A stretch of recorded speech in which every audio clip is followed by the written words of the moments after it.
petite vidéo ce dimanche assez particulière parce que c'est les pièces pour la GTS. En fait, j'ai décidé de changer l'allumage parce que j'avais des ratés, notamment quand elle était chaude. Et même au démarrage, le fait de pas la démarrer quelques jours, elle avait du mal à démarrer, obligé de la démarrer en nettoyant en frein. Je trouvais pas ça top, donc je me dis j'ai peut-être quand même un problème qui vient quelque part, quoi, forcément au niveau de l'allumage, quoi. Et notamment quand c'est chaud, c'est vrai que là c'est terrible. Je vois la différence. Pas au début, je peux rouler quelques kilomètres. Là, par exemple, je suis allé chercher le pain. J'ai fait quoi? J'ai fait 1,5 km ou 2 kilomètres. Pour revenir, ça a été une cata. Je suis arrivé devant la maison, la voiture a commencé un peu à brouter. Elle a calé. D'ailleurs, j'ai voulu essayer de repasser une première. Dès que j'ai essayé de passer une première, poum, elle calait. La marche arrière, poum, pareil, elle calait.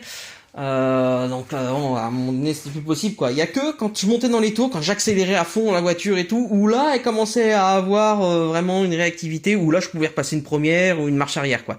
Mais c'était vraiment fallait passer qu'une seule fois la marche arrière ou quoi, vraiment y aller, réussir la manœuvre du premier coup, parce que sinon c'était vraiment foutu, quoi, hein, j'y arrivais pas. Donc du coup là c'est la bobine d'allumage.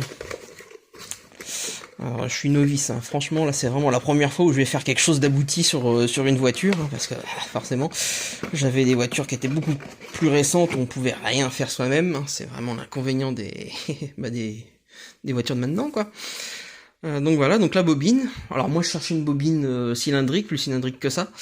Et en fin de compte, sur la GTS, elle est comme ça. Et apparemment, il n'y a pas que la GTS.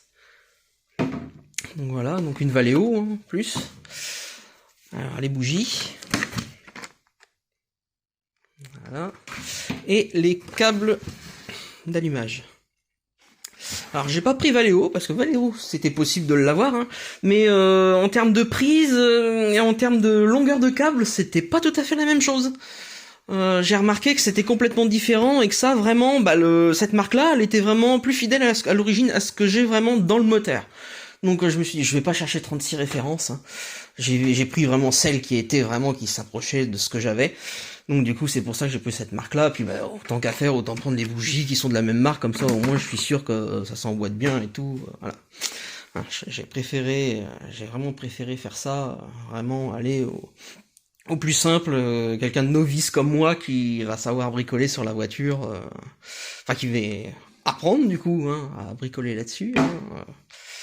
Ça va être une grande première pour moi, en espérant que ça me règle le problème quand même. Je me dis, ça y fera pas de mal. Je me dis que la bobine, elle est de 85, les câbles d'allumage, c'est certain. Les bougies, non, les bougies, elles ont été changées parce que, vu l'historique que j'ai un petit peu de la voiture et comment était le propriétaire sur cette voiture, à mon avis, les bougies, il les a changées pas mal de fois quand même. Hein. C'était une voiture qui servait pour aller signer des contrats parce qu'il était patron.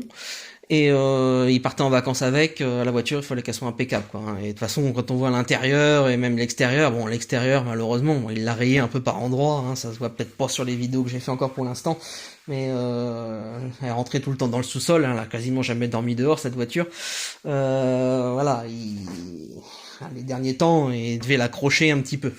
Et après, il roulait pas beaucoup avec, il devait la sortir 1 ou 2 fois par an.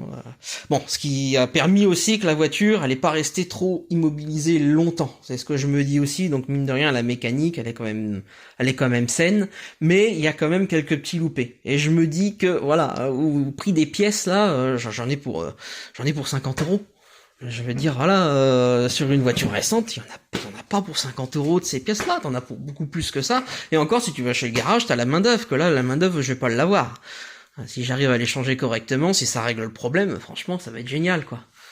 C'est vraiment une chose qu'on peut plus avoir maintenant sur les voitures actuelles, quoi. L'électronique, tout de suite, attention, faut pas toucher, sinon il y a un capteur qui déconne, machin, t'as un témoin sur ton tableau de bord, non. Que là-dessus, il y a quand même pas trop d'électronique sur la GTS par rapport au modèle après, un peu plus haut de gamme et tout, où là il y a vraiment de l'électronique et tout.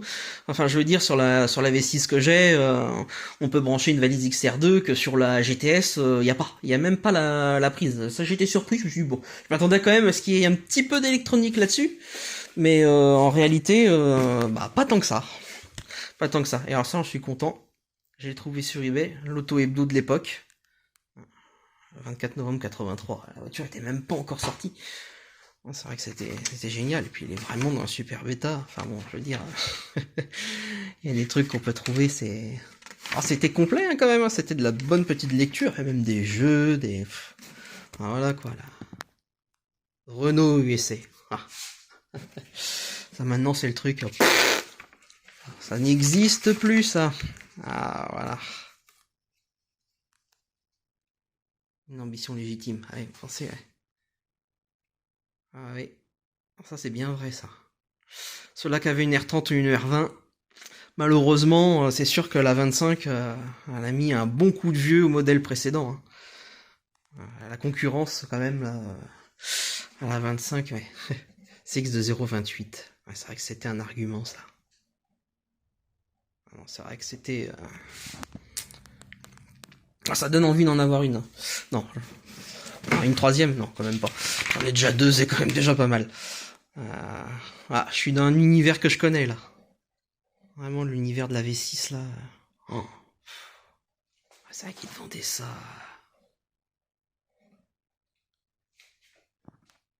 Clientèle visée, Audi, BM, Mercedes. Eh ben ouais. Les Français ont voulu bouffer de l'allemande à tout prix à cette période.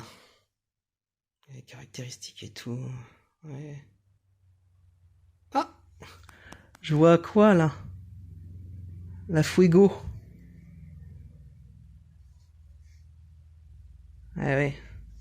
Indéniablement la Fuego. Bah, comme quoi, voilà, rendons à César ce qui est à César quand même, c'est que la 25, même si les gens n'aimaient pas la Fuego, et ben la 25, c'est quand même, avec la R11, la Fuego et la R11, ont inspiré le design de la 25 quand même.